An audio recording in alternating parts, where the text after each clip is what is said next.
Back live at Aliso Beach, picking up the action here in the 18 to 21-year-olds as we have heat number 3 here in the blue jersey. That's Nathan Kravitz. In the distance there is Matthew Hammond in the yellow. Also joined him in this heat in the orange jersey is Andy Kemp, and Alex Kiosis is in the green jersey.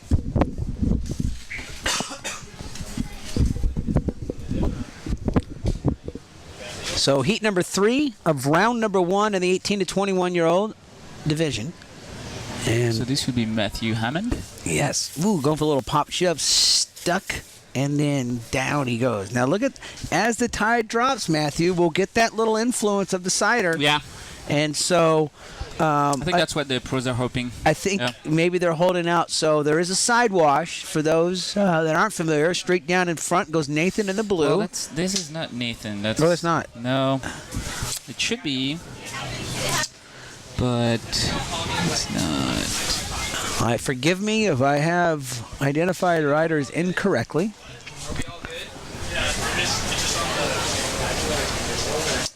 Andy Kemp is in the orange, that's for sure. It seems Andy Kemp's in the orange. This is Nathan Kravitz right here. So Nathan's in the green. They switched the order for us. They try to trick us, but we good. You were good. We are on it. So this is Andy Kemp for sure. Nathan Kravitz is in green. I'm not sure if Alex is in blue or if Matthew is. Yeah, that's the only. That we'll need to clarify. Yes.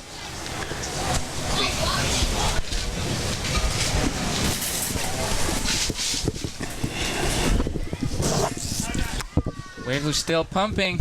Actually, I think I skimmed a little bit this morning early, 7:30, and I just got out to pick up the scores for the 9/11 and all that stuff. It seems to me that it's getting bigger. Like the sets are more consistent. I think it's peaking sometime this afternoon. Yeah. It is a building swell without question, and I can tell that as we just started to identify that as these things are, as it's coming, as the tide's dropping and it's creating more opportunities on the slope, that influence from the side wash is going to creep in as well, and so that's going to create another opportunity for these pros to work the beach. But I saw solid head-high waves when I walked out of the tent. It's beautiful. Now we've got waves, and everyone wants a contest with waves, and it's hard, folks, for an 8-10 hour day to get, good conditions for everybody. So you're going to have your peaks and valleys. But right now we're in a great window where the skim's been not only decent, it hasn't been poor, it's been decent to above average, but I mean, a little front side grab rail there. Oh, yeah. He actually grabbed with this. Unfortunately, the rail caught on the sand, so he didn't make all the points he could have hoped for on this one. So he's probably going to have to go back for a front side, score some more. Seems like everybody's kind of fishing for front side right now at this. In your lulls. Yeah, you got to go out and try to grab one.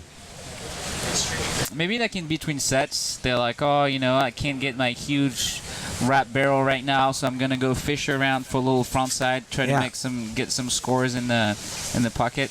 That's what he's doing too in the blue. So we are 18 to 21 division right here.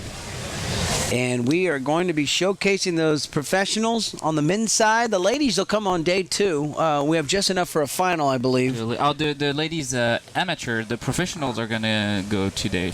We do have. It was the amateurs. I'm sorry, forgive me. For the girls that will go Sunday. I didn't mention it. We do have obviously enough riders on the women's side, professional side. Absolutely. We've integrated them into this competition. It's been a wonderful partnership. Great turnout for the women. Actually, there's going to be it's 16 pro women, so it's going to be four women heats, and then that will go to 2 4 women semifinal, and then the 4 women final. It's going to be good. Great turnout. 16 professional women.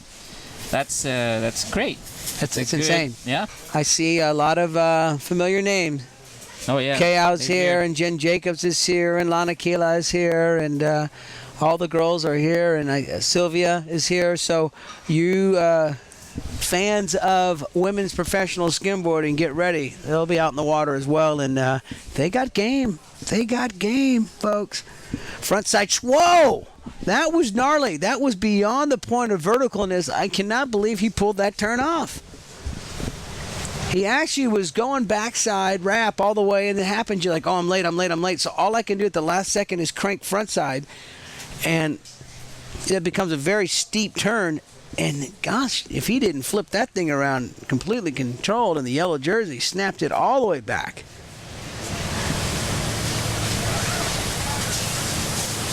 It's a little bit of quiet time here, I feel like, the calm before the storm, if you would, because if you're a professional rider, you're kind of jockeying around right now. You're maybe down on the north side of the beach. You're getting warmed up. Maybe you're having a breakfast burrito or just taking a little nap, or you're stretching, but it's coming.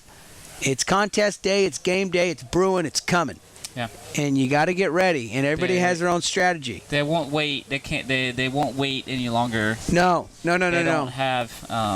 We don't have the time, the luxury. Peaks, I mean, the swell peaks today. So, yeah, the biggest sets are going to be today. Tomorrow is going to be still solid swell. Don't get me wrong. It's still going to be beautiful.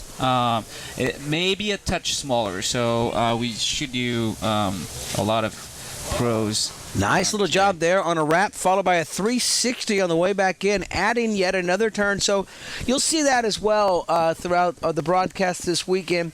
What used to be maybe just one turn for completion of ride is now combinations. So maybe a shove at the end of the wave, as we saw there, or maybe a pop shove on the way out, followed by a trick, and even a third trick on the way back in. You'll really see these guys, really technical riders, start to link things together. Morgan Just, if you blink, you'll miss something. He will do some very, very technical maneuvers before and after the wave, and not to mention during. So amateurs as well, the pop shove it, a lot of the skateboarding tricks, street skating tricks, and snowboarding maneuvers crossed over into our sport in the early 90s, and has just gone gangbusters from there. And it's commonplace now to, I mean, a 360 shove is like, I mean, I can't do it, but